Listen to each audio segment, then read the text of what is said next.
दिलचस्प वीडियोस के लिए चैनल को सब्सक्राइब कर लें और साथ ही बेल आइकन बटन पर क्लिक कर लें ताकि हर आने वाली वीडियो आपको सबसे पहले मिल सके। एपिसोड 11 पेशकश मीरे कारवा। पाशा साहब, आपने सिक्योरिटी गार्ड से पूछताछ कर ली? उसने इस वाक़े के बारे में क्या बताया है? फरीद पाशा ने मुझे बताया कि सिक्योरिटी गार्ड के मुताबिक वो हस्बे मामूल अपने कैबिन में मौजूद था कि उसे कोठी के अगबी हिस्से में किसी गड़बड़ का एहसास हुआ। वो सूरत हाल जानने के लिए उस तरफ बढ़ा तो दीवार के नजदीक मोरपंख के पौधों के पास उसे दो ह्योले नजर आए। उसने उन्हें ललकार कर रुकने को कहा, लेकिन वो रुके बगैर कोठी के अंदरूनी हिस्से की जाने बढ़ गए। तब गार्ड ने उन्हें खौफजदा करने के लिए हवाई फायरिंग की। उसी लम्हे अकब से किसी ने इसकी कनपट्टी पर वार कर दिया। वो कटे हुए किसी शहतीर की माने जमीन पर जा गिरा। बाद मेरे होश दिलाने पर उसने आंख खोली थी। सिक्योरिटी गार्ड के बयान में मुझे दरोगोई नजर आई। मैंने अपनी शक की तस्दीक के लिए पाशा से पूछा, और कोठी के अंदर क्या वाक़या पेश आया था? मैं उस वक्त वॉशरूम में था जब वो दोनों तुहम ना तस्दीक हमारे बेडरूम में दाखिल हुए। उन्होंने आते ही नायला को काबू में कर लिया। मैं नायला की मुजाहमत की आवाज सुनकर वॉशरूम से निकला तो एक अजीब मंजर ने मेरी निगाह से सामना किया। दराज कामत यानी सिकंदर की मदद से दूसरा शख्स नायला को बेड शीट में लपेटकर कंधे पर डाल रहा था।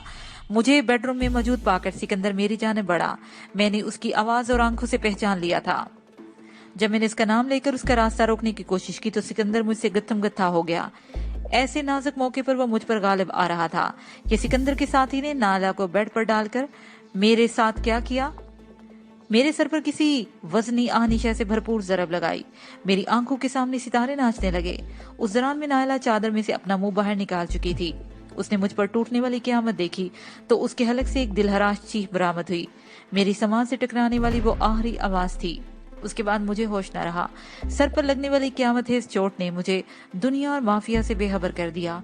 उसने एक झुरझुरी ली और बात मुकम्मल करते हुए बोला, मैं नहीं जानता कि मेरे बेहोश होने के बाद उन्होंने नायला के साथ क्या सलूक किया। उठक पटक की आवाजों से जब मेरी आंख खुली तो मैं अपना रिवॉल्वर लेकर बेडरूम से बाहर आया। उसके बाद पेश आने वाले वाकया तुम्हारे सामने है वजदान। उसके लहजे में हद दर्जे शुक्रगुजारी भरी हुई थी। तुमने बर वक्त मुदाहलत करके नायला को अगवा होने से बचाया है। मैं समझ नहीं पा रहा किस जुबान से और किन अल्फाज से तुम्हारा शुक्रिया अदा करूं। आपको ये समझने और जानने की जरूरत भी नहीं पाशा साहब, मैंने गहरी संजीदगी से कहा, और वायदा करें कि आइंदा आप इस हवाले से कोई जिक्र करके मुझे नादम नहीं करेंगे। मैं आपको अपना मोहसिन समझता हूँ और मोहसिनों पर एहसान नहीं किया जाता बल्कि उनके काम आकर अपना फर्ज अदा किया जाता है। मैं एक मरतबा फिर यही करूंगा और कहूंगा कि मैंने कुछ भी नहीं किया, सिर्फ अपना फर्ज निभाया है। वो बेहद जज्बाती हो गया।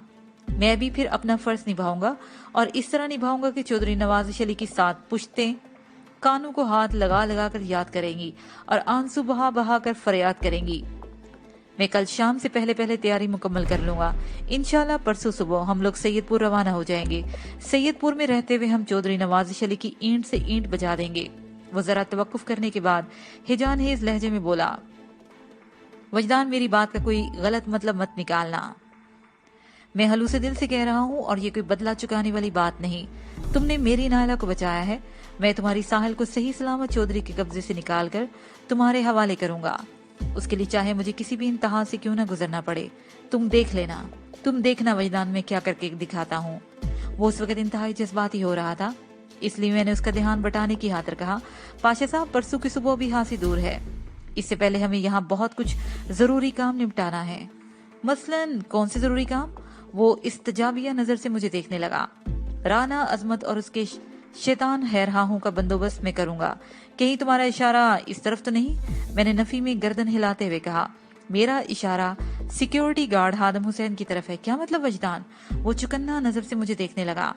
मैंने ठहरे हुए लहजे में कहा, मुझे यकीन है कि हादम हुसैन ने अपने बयान में दरोगोई से काम लिया है।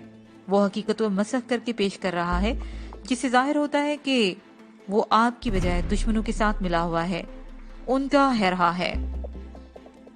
वजदान, तुम नाकाबिले यकीन बात कर रहे हो। दोनों हाथ वो मलते हुए बोला, हादम हुसैन तो मेरा बरसों का वफादार है। ये रिटायर्ड फौजी है। मैंने इसे हमेशा हमेशा चाकू चुबंद और फर्ज शनास पाया है। तुम्हारी बातें मुझे उलझन में डाल रही हैं। मैंने गंभीर आवाज में कहा, पाशा साहब, वो आपका बरसों का आजमाया होगा, लेकिन वो एक ही वाक़े में आजमाइश पर पूरा नहीं उतरा, उसकी बाकी खसूसियात इतनी अहमियत नहीं रखती। इंसान अजीबोगरीब महलूक है, उसे बदलते हुए देर नहीं लगती। कल के बाइत्माद आज बेइत्माद भी साबित हो सकते हैं। तुम जितने वसूख से ये बात कह रहे हो, उससे लगता है कि तुम्हारे जहन में कोई हास नुक्ता है। वो इस तरह लहजे में बोला, क्या तुम मुझे इस बारे में कुछ बताओगे? मैंने कहा कि जरूर बताऊंगा। फिर चंद लम्हे सोचने के बाद मैंने संजीदा लहजे में बताया, मुझे अच्छी तरह याद है, मैंने पहले एक दिलहराश नस्वानी चीख सुनी थी। उसकी कुछ देर बाद जेरी मंजिल पर फायरिंग की आवाज गूंजी थी। इस तनाजर में सिक्योरिटी गार्ड का बयान मशकूक हो जाता है। जरा वजाहत करो, वो दिलचस्पी लेते हुए बोला। मैंने कहा कि आपके मुताबिक आपके सर पर किसी जोरदार शय से जरब लगाएगी तो इस मंजर ने नायला को चीखने पर मजबूर कर दिया, जबकि गार्ड का कहना है कि 2 स्याहपोश अफराद को रोकने के लिए उसने हवाई फायरिंग की थी। इन दोनों बयानों में बहुत ही तजाद है। मैं आपको छुटला नहीं सकता, इसलिए सिक्योरिटी गार्ड मशकूक नजर आता है। अगर सिक्योरिटी गार्ड की बात को दुरुस्त मान लिया जाए, फिर पहले फायरिंग की आवाज और बाद में चीख की आवाज आनी चाहिए थी, क्योंकि इन लोगों ने कोठी के अंदर दाखिल होकर बाद में नायला को काबू करने की कोशिश की थी, जबकि ऐसा नहीं है। चीख की आवाज पहले बुलंद हुई और फायरिंग की आवाज बाद में उभरी है। इसका एक ही मतलब है कि आपके बेहोश हो जाने के बाद फायरिंग की गई है। उसकी आंखों में एक चमक सी नमूदार हुई। फिर बोला, वजदान, क्या तुम्हें यकीन है कि तुमने फायरिंग की आवाज नायला की चीख के बाद सुनी थी? मुझे इस बात का 101% यकीन है साहब, मैंने तेकन से कहा। वो पुरसोच अंदाज में बोला, अगर तुम्हारी बात को सच मान लिया जाए तो फिर सिक्योरिटी गार्ड की बेहोशी किस खाते में डाली जाएगी? तुमने खुद इसे पौधों के अकब से बरामद किया है और उसकी कनपट्टी पर किसी वजनी शय से लगाई गई जरब का निशान भी मौजूद है, जिससे यही जाहिर होता है कि उसे बेखबरी में जरर पहुंचाकर बेहोश किया गया है। आपका एतराज बजा है, मैंने मसलहत अमेज लहजे में कहा। सिक्योरिटी गार्ड सच्चा है तो फिर ये सवाल पैदा होता है कि वो 2 स्याहपोश अगवा कुनंदा आपके बेडरूम तक बासानी कैसे पहुंच गए? क्या आप अपनी कोठी के अंदरूनी हिस्से में मौजूद तमाम कमरों के दरवाजे खुले छोड़कर सोते हैं? हरगिज नहीं। वो बड़ी शिद्दत से नफी में गर्दन झटकते हुए बोला, मैं सोने से पहले तमाम दरवाजे चेक करता हूँ। खास तौर पर हमारा बेडरूम तो जरूर लॉक किया जाता है। कोठी के अंदरूनी हिस्से में किसी से राब्ता करने के लिए इंटरकॉम सिस्टम मौजूद है। किसी हंगामी सूरत हाल में मुझे बेडरूम में भी कॉल किया जा सकता है, जबकि सिक्योरिटी गार्ड ने इंतहाई हंगामी सूरत हाल में भी आपको मतला करने की कोशिश नहीं की। आपको हर एक बात पर गौर करना चाहिए कि अगवा कुनंदगान ने आपके बेडरूम तक किस तरह रसाई हासिल की। वो तशवीशनाक लहजे में बोला, इस तनाजर में तो हादम हुसैन की तरफ ही शक जाता है। मैं अभी उसे बुलाकर तुम्हारे सामने, मैंने कता कलामी करते हुए कहा, आप अभी उसे ना छेड़ें। इस पर बहुत सोच समझ कर हाथ डालने की जरूरत है। अगर वो वाकई आपके दुश्मनों से मिला हुआ है तो कच्चा हाथ डालने से वो मुहतात हो जाएगा। आप उसे मेरे लिए छोड़ दें, मैं कल रात इस पर काम करूंगा और फिर दूध का दूध और पानी का पानी हो जाएगा। एक बात का ख्याल रहे, हादम हुसैन को इस बात का शक नहीं होना चाहिए कि हम उसकी तरफ से मुहतात हो चुके हैं। तुम बेफिक्र हो जाओ, मैं उसके साथ नॉर्मल रवैया रखूंगा। एक फौरी ख्याल के तहत मैंने पूछा, पाशा साहब, क्या आपका बावर्ची अल्लाह दीता कोई नशा वगैरह भी करता है? उसे चौंक कर मुझे देखा, तुम ये बात क्यों पूछ रहे हो? मैंने कहा, यहाँ कोठी में घंटे 1.5 घंटे से मारा मारी हो रही है और वो कहीं नजर नहीं आ रहा। आपने तो बताया था कि वो यहीं एक सर्वेंट क्वार्टर में रहता है। मैंने तुम्हें गलत नहीं बताया था। फरीद पाशा ने कहा, आज जुमेरात है, बल्कि अब तो जुमा शुरू हो चुका है। जुमेरात और जुमा की दरमियानी शब वो कोठी से गैर हाजिर रहता है। इसकी कोई खास वजह? फरीद पाशा ने बताया कि यहाँ लाहौर में एक बहुत बड़े रूहानी बुजुर्ग और वली अल्लाह का मजार है जो दाता दरबार के नाम से मशहूर है। हजरत दाता गंज बख्श अली हजवेरी रहमतुल्लाह अलैह के मजार पर जुमेरात की रात महफिल समा होती है। अल्लाह दीता रात दरबार पर गुजारता है, ये उसका बरसों का मामूल है। मैंने भी कभी उसे मना नहीं किया। जहाँ से दिली सुकून और आंखों को ठंडक मिलती हो, उस राह में किसी के लिए रुकावट नहीं बनना चाहिए। ये अल्लाह दीता तो बहुत ही दिलचस्प शख्सियत है। मैंने कहा, अगर कभी मुझे फुर्सत मिली तो मैं इससे तफसीली मुलाकात करूंगा। फरीद पाशा ने कहा कि अल्लाह दीता देखने में खिसका हुआ लगता है, मगर कभी कभी बड़ी मार्फत की बात करता है। तुम इससे बातचीत करके हैरान रह जाओगे। मैंने गुफ्तगू के मौजू को थोड़ा तब्दील करते हुए कहा, पाशा साहब, आपने स्याहपोशों के ताकब में पूरी 6 की 6 गोलियां फायर कर डाली, मगर आसपास से किसी ने यहाँ झांकने की कोशिश नहीं की। आपकी फायरिंग से पहले सिक्योरिटी गार्ड की क्लाशनकोफ भी गरजी थी। आपके पड़ोसी अपने माहौल से इतने लाताल्लुक हैं। पहली बात तो यह है वजदान, कि मेरे पड़ोस में मौजूद दोनों कोठियां आजकल हाली हैं। फरीद पाशा ने बताया, एक के मालकान पिछले 2 हफ्तों से स्टेट्स गए हुए हैं और दूसरी कोठी ब्रायफ्रोस्ट के जेल में हाली पड़ी है। दूसरे ये साहब सरवत लोगों का इलाका है। गुलबर्ग 3 और दूसरे पोश इलाकों में बसने वाले अपने काम से काम रखते हैं और दूसरों के मामलात में हाँ टांग अड़ाने की कोशिश नहीं करते। फिर पाशा ने दीवार गिर क्लाक पर नजर डाली और एक तवील जमाई लेते हुए बोला, वैसे भी इस वक्त रात के 3 बज रहे हैं। वक्त गुजरने पर मुझे याद आया कि रात 1:30 बजे के करीब मैं डार्लिंग की असलियत जानने के लिए ची की कुव्वत को आजमाने में मसरूफ था।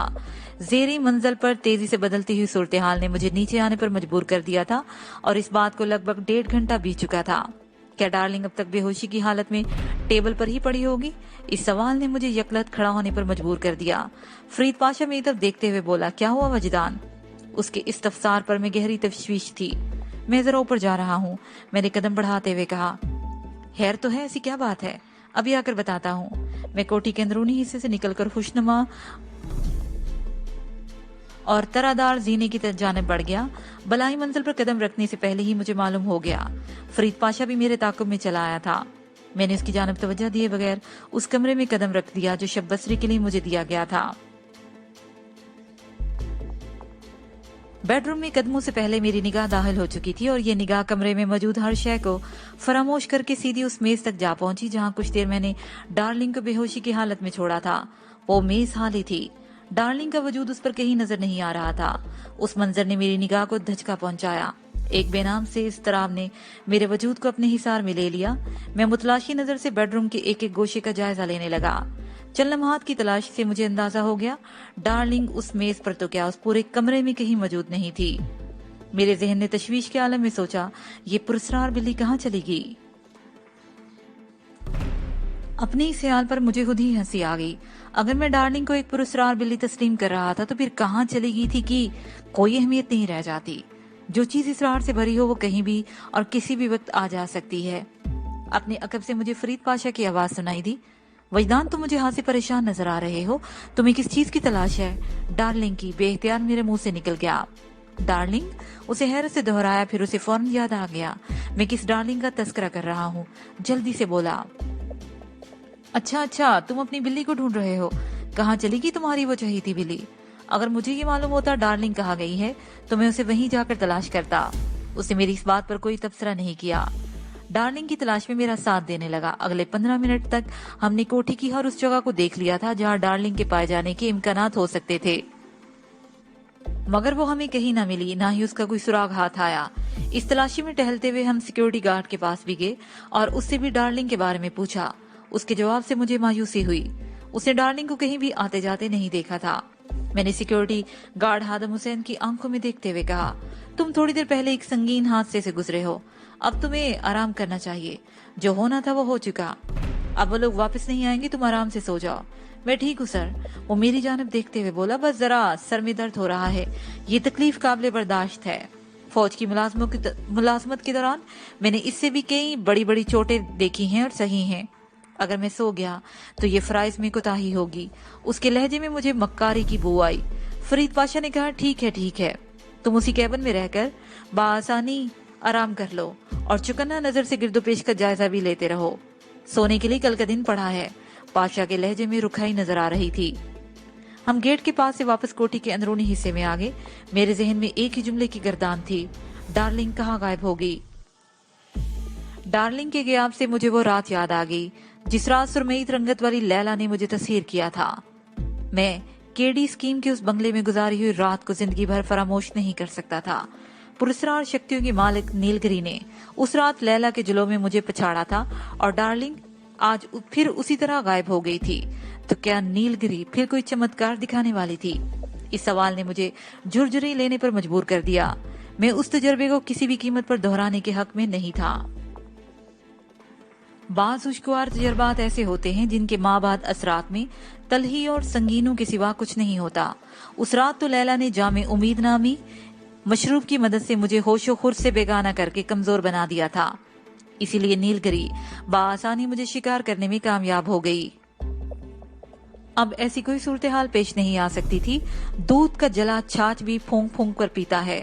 मैं एक एक कदम संभल कर उठाना चाहता था ताकि बुलंदी और पस्ती में इम्तियाज बाकी रहे। अचानक फरीद पाशा की आवाज ने मेरे ख्यालात का तसलसल तोड़ दिया।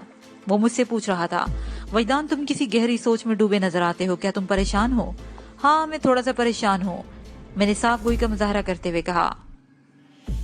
डार्लिंग की अचानक रोपोशी ने मुझे उलझन में डाल दिया है।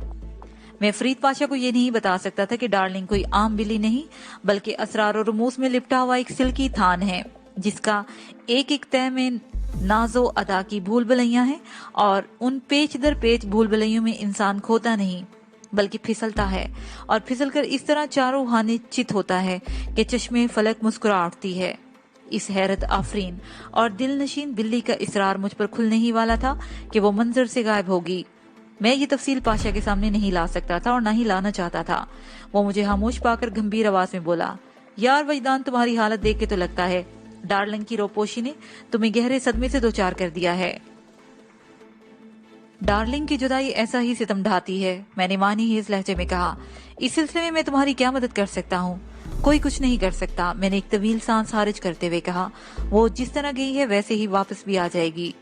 क्या पहले भी वो इस किस्म की हरकत कर चुकी है? मैंने इस बात में गर्दन हिलाने पर इत्तफा किया। वो बोला, फिर तो ज्यादा परेशानी की बात नहीं, तुम ऊपर जाकर आराम से सो जाओ, रात तो अब खत्म होने वाली है, कल तुम रात देर तक सोना ताकि फ्रेश होकर दुश्मनों का सामना कर सको। अब कई हवालों से हमारे दुश्मन मुश्तरिक हो गए हैं, खास तौर पर सिकंदर और उसका MPA बाप लाला बशीर। अचानक मेरा ध्यान सदफ की तरफ चला गया। मैं फरीद पाशा के पास और सदफ नादिया की कोठी में ठहरी हुई थी। यहाँ पर तो इत्तफाकिया सिकंदर से मेरी आंखें चार हो गई थीं। वो कभी सोच भी नहीं सकता था कि फरीद की कोठी पर मुझसे सामना हो जाएगा, मगर सदफ को वो कोई भी नुकसान पहुंचा सकता था। सदफ ही ने रेस्टोरेंट में उसे सबसे ज्यादा रुस्वा किया था। वो उस रुस्वाई के बदले में कोई भी ओछा हथकंडा आजमा सकता था। अगरचे वो DSP औरंगजेब खां की कोठी में दाखिल होने की जुर्रत नहीं कर सकता था, ताहम ऐसे कमीन फितरत लोगों से कुछ बैद नहीं होता। और अब तो मुझे वो फरीद पाशा की कोठी में न सिर्फ देख चुका था बल्कि अच्छी खासी दुर्बत भी बनवा कर गया था। उसकी जानब से बहुत ज्यादा मोहतात रहने की जरूरत थी। मैंने फरीद पाशा को मुहातिब करते हुए कहा, क्या मैं आपका फोन इस्तेमाल कर सकता हूँ? इस कोठी की कोई भी शय इस्तेमाल करने के लिए तुम्हें मुझसे इजाजत लेने की जरूरत नहीं यार, you are always permitted. Farid Pasha गुफ्तगू के दौरान में कभी कभार कोई इंग्लिश का जुमला भी टांग दिया करता था। उसने पूछा, वैसे रात के आखिरी पहर तुम किसे फोन करने का इरादा रखते हो? मैं जरा सदफ और नादिया की हैरियत मालूम करना चाहता हूँ, मैंने कहा। सिकंदर के हवाले से मैंने फरीद पाशा को नादिया और सदफ और DSP औरंगजेब खां के बारे में सब कुछ बता दिया था। उसे कहा, ठीक है, तुम उन सब की हैरियत मालूम कर लो ताकि मुतमईन होने के बाद तुम गहरी और पुरसुकून नींद सो सको। एक लम्हे को मेरे जहन में आया कि रात की इस पहर फोन करके डिस्टर्ब करना मुनासिब नहीं। अगर मैंने सदफ से या किसी और से सिकंदर के ताजा तरीन नाकामयाब ऑपरेशन के बारे में कोई बात की तो वो हम परेशान हो जाएंगे और रात का बाकी हिस्सा आंखों में कट जाएगा। मगर इन लोगों की हैरियत मालूम होना भी जरूरी था। मैंने फरीद पाशा से कहा, पाशा साहब, मैं औरंगजेब खां की कोठी का नंबर मिलाता हूँ, बात आप करें। उनमें से किसी ने मेरी आवाज सुन ली तो गुफ्तगू का एक पूरा दफ्तर खुल जाएगा और वो बेचारे उलझन में पड़ जाएंगे। मैं क्या बात करूंगा? फरीद पाशा ने पूछा। मैंने कहा, जो भी शख्स फोन रिसीव करे आप उससे बस ये जाहिर करें कि फोन उसने किया है। जाहिर है फोन उसने नहीं किया होगा, इसलिए आपको दूसरी जानब से झंझलाहट अमेज बातें सुनना पड़ेंगी। इससे कम से कम ये तो अंदाजा हो जाएगा कि उधर क्या सूरत हाल है। एक लम्हे के तवक्कुफ से मैंने इजाफा किया, ये काम मैं भी कर सकता हूँ, लेकिन मुझे हच्चा है कि वो लोग मेरी आवाज पहचान लेंगे। मेरी बात फरीद पाशा की समझ में आ गई थी और अगले 2 मिनट में उसने मेरी हिदायत पर अमल करते हुए निहायत ही सफाई से ये मालूम कर लिया कि चाइना चौक वाली कोठी में सब हैरियत है। मैं मुतमईन होकर वहां से उठा और कोठी की बालाई मंजिल पर आ गया। बेडरूम में कदम रखते ही मैं चौंक उठा। वो आफत की परत काला शेर की हाला बड़े ही तमतराक से बेड पर बराजमान थी। मुझसे निगाह मिलते ही वो बड़ी अदा से मुस्कुराई और उससे अपने हलक से बड़ी ही करारी आवाज निकाली, मियाओ। मुझे यूं महसूस हुआ जैसे वो चिढ़ाने के लिए मुस्कुराई हो। मैं उसे गहरी नींद में पहुंचाकर उसके इसरार के खोलने वाला था, लेकिन जेरी मंजिल पर हंगामी सूरत हाल ने मुझे इसका मौका न दिया, बल्कि हाथ आए हुए अच्छे खासे मौके को जाया कर दिया। अगर मुझे डार्लिंग पर काम करने के लिए 15-20 मिनट और मिल जाते तो मैं उसकी हकीकत को पा लेता। मैं बेड की जानिब बढ़ा तो वो ये समझी मैं उसे पकड़ने का इरादा रखता हूँ। उसने एक जकन भरी और दूर मेज पर जा बैठी। ये वही मेज थी जहाँ मैंने 2 घंटे कबल उसे लटाया था। मुझे इस बात पर हैरत थी कि उसकी गहरी नींद कैसे टूटी और बाद अज़ां तलाश करने पर वो मुझे मिली क्यों नहीं थी। तुम कहाँ गायब हो गई थी? मैंने उसकी आंखों में देखते हुए कहा। उसने निगाह चुराते हुए आवाज निकाली, मियाऊं। मैंने वाज़े तौर पर महसूस किया डार्लिंग मुझसे निगाह नहीं मिला रही थी। शायद इसलिए कि वो मुझसे निगाह मिलाप के नतायज देख चुकी थी। वो नहीं चाहती थी कि मैं उसके इसरार तक पहुंच पाऊं। 2 घंटे कबल जब मैंने उसे अपने ट्रांस मिलाने का आगाज किया था तो डार्लिंग ने हद्दुल मकदूर मुजाहमत का मुजाहरा किया था। वो ची की कुव्वत ने मेरा साथ दिया और मैं उसे दाम मिलाने में काफी हद तक कामयाब हो गया था, वरना डार्लिंग हमाशा के बस की नहीं थी। मैंने उसे पिचकारते हुए जुबान से कहा, इधर आओ मेरे पास। वो शरारत अमेज अंदाज में मुस्कुराई और मेज से उछलकर बेडरूम के दूर अफ्तादा कोने में पहुंच गई और मेरी समाज से उसकी आवाज टकराई, मियाऊं। आज वो मुझसे दूर भाग रही थी।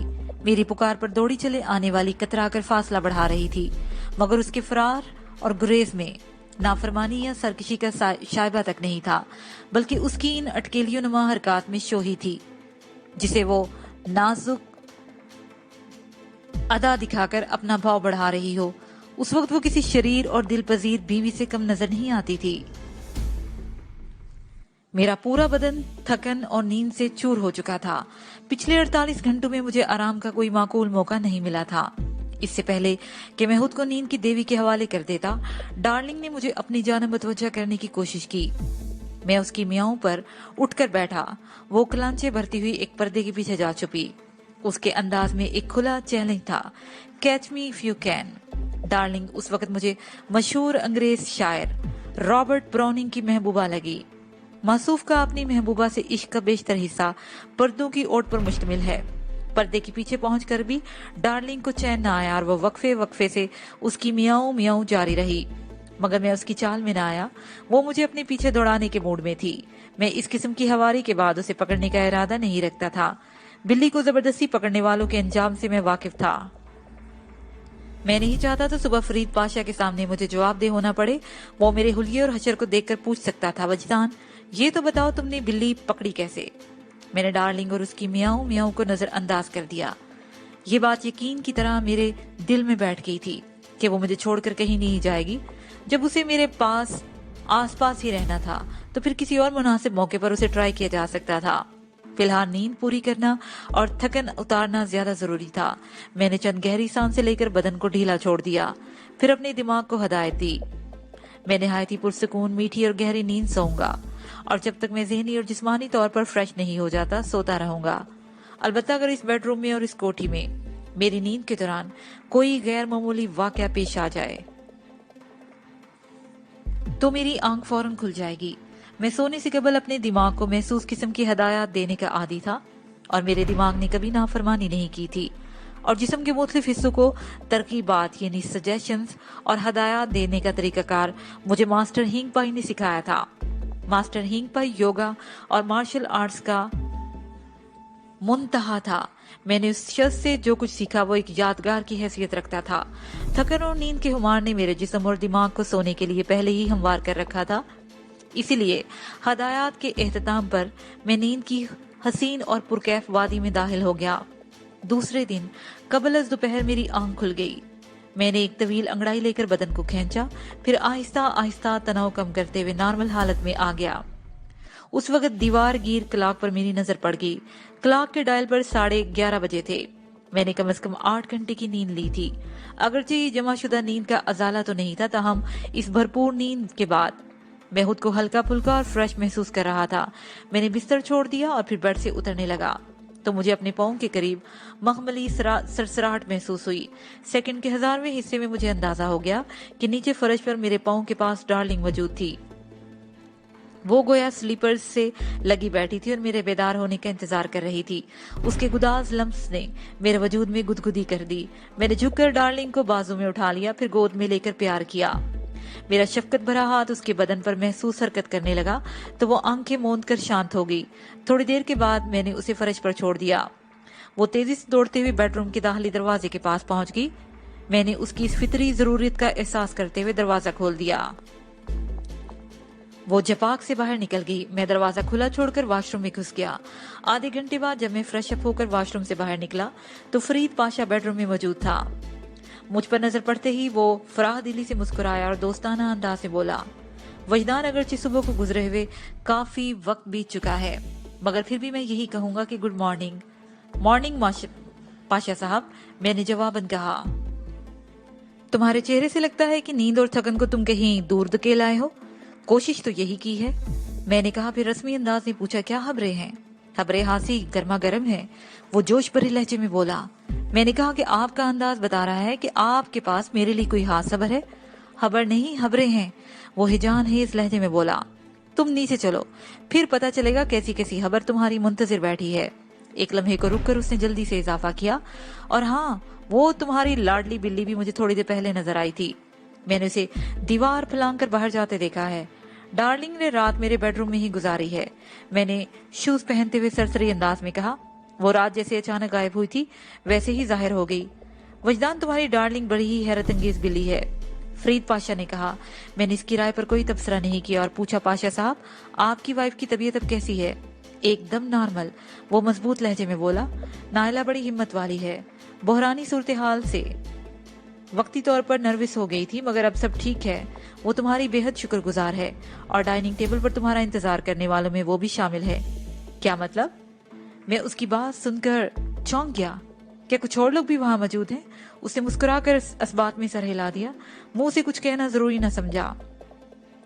मैंने पूछा, वहां और कौन कौन है? नीचे चलकर खुद ही देख लो यार, वो बेतकल्फी से बोला। अब क्या मैं सारी स्टोरियां तुम्हें यही सुना दूंगा? कुछ बातें लोकेशन और सेट के लिए भी रहने दो। मैं समझ गया कि वो मुझे किसी किस्म का सरप्राइज देना चाहता था, इसीलिए खुलकर बात नहीं कर रहा था। मैंने भी उसे खरीदना मुनासिब न समझा और उसकी मैयत में जीना उतरते हुए पूछा, आप लोगों ने अभी तक नाश्ता नहीं किया? यार वजदान, तुम भी बाजू का अजीब सवाल करते हो, पाशा ने मजाक के रंग में कहा। मैं मेजबान हूँ, मेहमान से पहले हम लोग कैसे खा पी सकते हैं? मैंने उसके मजाक को मजाक ही समझा और जेरी मंजिल पर चला आया। डाइनिंग रूम में तवीलो अरीज मेज पर अनवा इकसाम की नेमतें मौजूद थी। थोड़ी देर के बाद पाशा की बीवी नायला भी वहां पहुंच गई। मुझ पर नजर पड़ते ही रात वाले वाक़े पर उसने मेरा शुक्रिया अदा किया। मैंने कहा, भाभी, आपके ये शोहर नामदार पहले ही मुझे इस कदर शर्मिंदा कर चुके हैं कि अब मजीद शुक्रिया की गुंजाइश नहीं है। आपको गुंजाइश निकालना होगी, वो कतियत से बोली। मैं आपका शुक्रिया अदा किए बगैर नहीं रह सकती। आप ये शुक्रिया अपने दिल से कबूल करें। दिल में गुंजाइश हो तो दुनिया जहां की चीजें उसमें समा सकती हैं। मेरा ये छोटा सा शुक्रिया क्या मानी रखता है? आपने मुझे लाजवाब कर दिया भाभी, मैंने तहे दिल से कहा। मेरा दिल में बेपनाह वुसअत है, मैं आपके लाखों करोड़ों शुक्रिया वसूल करने को तैयार हूँ। फरीद पाशा ने कहा, ऐसी बातें करने में नायला का जवाब नहीं, ये बड़ी हाजिर जवाब है। मेरी नजर में ये खुद भी लाजवाब है, मैंने नायला के चेहरे को देखते हुए कहा। उसके चेहरे पर हया की सुर्खी दौड़ गई। पता नहीं मेरी तारीफ ने किस तौर पर उस पर असर किया था। मैंने फरीद पाशा की तरफ रुख फेरते हुए मौजू बदल दिया। आप तो कह रहे थे डाइनिंग टेबल पर कुछ और लोग भी मेरे मुंतजिर हैं। मैंने इस्तफसारिया अंदाज में कहा, मगर यहाँ तो कोई नजर नहीं आ रहा। अभी नजर आ जाएगा, तुम जरा। फरीद पाशा की बात पूरी भी नहीं हुई थी कि घरेलू मुलाजमा अल्लाह रखी दो जानी पहचानी हस्तियों को लेकर डाइनिंग रूम में दाखिल हुई। वो सदफ और नादिया थी। मैं उन्हें वहां देखकर चौंका जरूर, मगर इस पर मुझे ज्यादा हैरत नहीं हुई। सदफ ऐसी मुंह जोर और तुंद लड़की थी कि वो कहीं भी पहुंच सकती थी। अल्लाह रखी उन्हें वहां छोड़कर वापस चलेगी। हमारे दरमियान हेलो हाय का तबादला हुआ और वो दोनों कुर्सियां खींचकर बैठ गईं। फरीद पाशा ने मुझे मुहातिब करते हुए कहा, वजदान, ये तुम्हारी दोस्त सुबह से 3 मरतबा फोन कर चुकी हैं। इसका इशारा सदफ की तरफ था। मैंने हर बार इसे यही बताया कि तुम सो रहे हो, और ये वाकया भी है। फिर थोड़ी देर पहले ये अपनी कजन के साथ खुद यहाँ चली आई हैं। मैंने इन्हें ड्राइंग रूम में बिठाकर इंतजार करने को कहा, क्योंकि तुम उस वक्त वॉशरूम में थे। और अब उसने जरा तवक्कुफ करके उनकी तरफ देखा और बोला, तुम्हारा इंतजार करने वालियां तुम्हारे सामने हैं, लिहाजा हमें नाश्ता नुमा लंच या लंच नुमा नाश्ता शुरू करने में किसी ताहीर से काम नहीं लेना चाहिए। अंकल, हम भरपूर नाश्ता करके आए हैं, सदफ ने फरीद पाशा की तरफ देखते हुए कहा, इसलिए आपके साथ सिर्फ चाय चलेगी। मैं उस वक्त बड़ी तेजी से सोच रहा था कि फरीद पाशा ने थोड़ी देर पहले मुझे वजदान के नाम से मुहातब किया था। گویا صدف کے یقین کو مزید پختگی حاصل ہو گئی تھی۔ پھر پاشا نے صدف کو میری دوست کہا تھا۔ یہ پٹی یقیناً صدف ہی نے پاشا کو پڑھائی ہوگی۔ پتہ نہیں اس دوران اس قیامت لڑکی نے کیا کیا حشر برپا کیے ہوں گے۔ مجھے سوچ میں ڈوبا دیکھ کر پاشا نے کہا، وجدان تم کہاں گم ہوگے؟ کھانا شروع کرو۔ کیا لنچ کو ڈنر کے ساتھ ملانے کا پروگرام ہے؟ آدھے گھنٹے بعد ہم کھانے سے فارغ ہوئے تو چائے کا دور چلا۔ اس دور کے لیے ہمیں نائلہ کے مشورے پر عمل کرنا پڑا۔ اس کی خواہش تھی کہ ہم سب ڈرائنگ روم میں بیٹھ کر چائے پئیں۔ اس طرح وہ یہ بھی چاہتی ہوگی کہ میں آنے والیوں سے زیادہ کھل کر بات کر سکوں گا۔ اس کا ثبوت اس نے اس طرح دیا کہ وہ خود کسی بہانے سے غائب ہو گئی۔ چائے کی پیالی خالی کرتے ہی پاشا بھی اوپر آ گیا۔ اس نے مجھ سے کہا کہ وجدان تم لوگ گپ شپ لگاؤ، میں تھوڑی دیر میں آتا ہوں، مجھے چند ضروری فون کرنا ہے۔ میں نے واضح طور پر محسوس کیا کہ وہ ہمیں بات چیت کا موقع دینے کے لیے دونوں وہاں سے جانا چاہتے تھے۔ ان کے جاتے ہی صدف میری طرف متوجہ ہوگی۔ وجدان گزشتہ رات اس کوٹھی میں اتنا بڑا واقعہ پیش آ گیا اور تم نے مجھے بتایا تک نہیں، جبکہ اس واقعے میں کرداروں میں سکندر بھی شامل تھا۔ میرے سینے سے ایک بوجھل سانس خارج ہو گئی۔ تو تمہیں سب پتہ چل گیا؟ مجھے فرید انکل نے اس افسوسناک واقعے کے بارے میں مختصر بتایا ہے۔ انہوں نے تمہیں اور کیا کیا بتایا ہے؟ میرے اندازے میں بیزاری تھی۔ وہ چٹکی لیتے ہوئے بولی، میں نے پوچھا اور انہوں نے بتا دیا۔ یہ ہاسی خطرناک صورتحال تھی۔ صدف سے مزید گفتگو کرنے سے پہلے پاشا کو ٹچ کرنا ضروری تھا۔ میں نے صدف کو اپنی سوچ سے آگاہ نہیں ہونے دیا اور اسے باتوں میں لگاتے ہوئے وہاں سے اٹھنے کا بہانہ سوچنے لگا۔ ہاں صدف، یہ ایک اتفاق ہی ہے۔ میں نے کہا، سکندر فرید پاشا کا بھی دشمن نکل آیا۔ سکندر کے چچا رانا عظمت سے پاشا کا کافی کوئی پرانا تنازع چل رہا ہے۔ نائلہ کا ناکامیاب اغوا اسی زنجیر کی ایک کڑی تھی۔ اس کے ساتھ ہی یہ پارٹ اپنے اختتام کو پہنچا۔